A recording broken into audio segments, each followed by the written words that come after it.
Hey, how you doing today? Got Mike Tate here, Thinking and Results Consultant, helping you think into the results you want. And today I'm going to do a presentation on the Stickperson.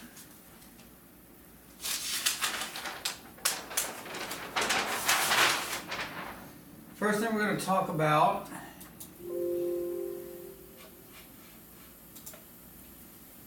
is valuable, priceless thought.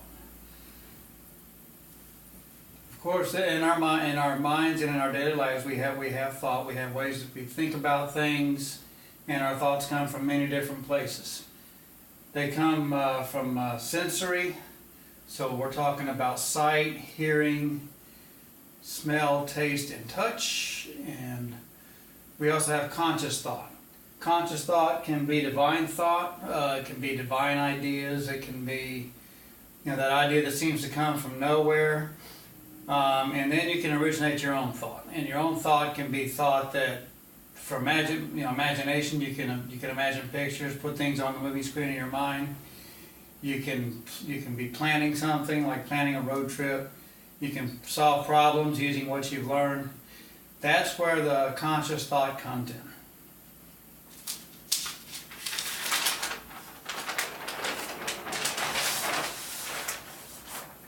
Now let's get an idea of what the paradigm is. The paradigm is the cause of all the results that we have in our life. In other words, the paradigm is the programming you've had since basically the day you were born. A lot of things have happened. You have a language that so you know your speech. You know how to walk. You have certain routines you go through all the time. Those are all part of your paradigm. And what you have is habits and beliefs that all filter into the paradigm, and the paradigm ends up being the results that you get at the end of the day. So this programming happens, and there's results that happen. Some of the results you're happy with, some of the results most likely you're not happy with, and you'd like to change them. And this is proof that all that we are is a result of what we have thought. Buddha said that thousands of years ago. This has been known for years, a long time. It's been understood that the results are what we've thought about, the results of our life.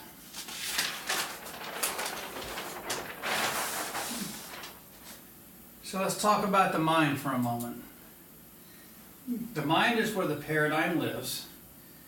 Sensory and conscious thoughts help create and change the paradigm. So, for example, your name. When you learned your name, your parents told you your name over and over again, and you started repeating it, and then it became something that was subconscious. Your name was just automatic.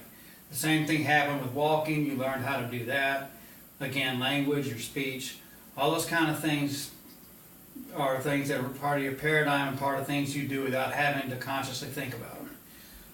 All of this happens with and through the mind. So you have power that comes through you, creates the thought, and some of that gets impressed on your subconscious mind, and then your paradigm just basically takes you on autopilot. Now a picture will help make this a lot clearer. So let's get a look at the picture here. Okay, this is the stick man of the mind. It's a picture of the mind. The drawing is by Dr. Thurman Fleet.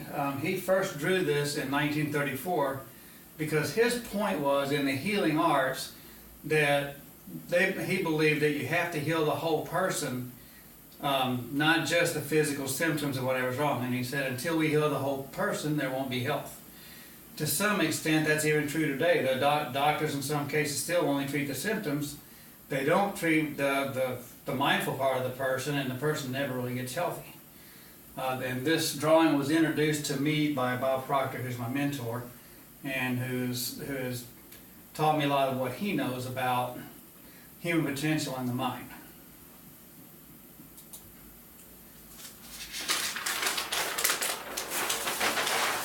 Alright, so now we're going to go into some detail about the stick man and how this all goes together. Now you notice we've drawn a line in the center here. This is the line that separates the conscious mind that we talked about. That's the educated mind. That's where your books are when you study for a test and whatnot, and you recall the knowledge for that test. This is where where that knowledge sits. And then the subconscious mind is your emotional mind. So when something hits the subconscious mind and you feel different about it, that's a reaction from the subconscious mind. Subconscious mind is where beliefs become habit, but beliefs and habits are impressed. So you see my two arrows here. You have thoughts that are impressed on the subconscious mind, and that either becomes a belief or a habit. A habit is something you do. A belief is something that you that you affirm, that you understand to be true. And beliefs can be it can be beliefs or fears, but a belief is just something you don't want to happen. Or a fear is just a belief that you don't want to happen. A faith is a belief in something you do want to happen. So all of these things get impressed on your subconscious mind, and all of that drives what your body does. So everything that you've learned, your language, your walking, your talking, your habits for when you get up to go to work, all those things, the things you do automatically, that's all subconscious. That all drives your body. So mind is motion, and the body is the manifestation of that motion. And the results are what we get. So getting into this in a little bit more detail, our origins of conscious thought, we have our sensory inputs. We can, as I've said before, we can see, hear, smell, taste, and touch. Everything we experience of the senses will cause conscious thought, and most people live their life almost exclusively through the senses. In other words, they don't reject something, they say, yeah, I suppose it's got to be true because it happened. They don't reject it as something they don't want, and what they don't understand is that if you reject these thoughts, they're less likely to happen to you again. And that's because the subconscious mind also has a connection to divine intelligence. So if you're telling divine intelligence, I don't want to see it again enough times, they can turn around and make your life better in that way.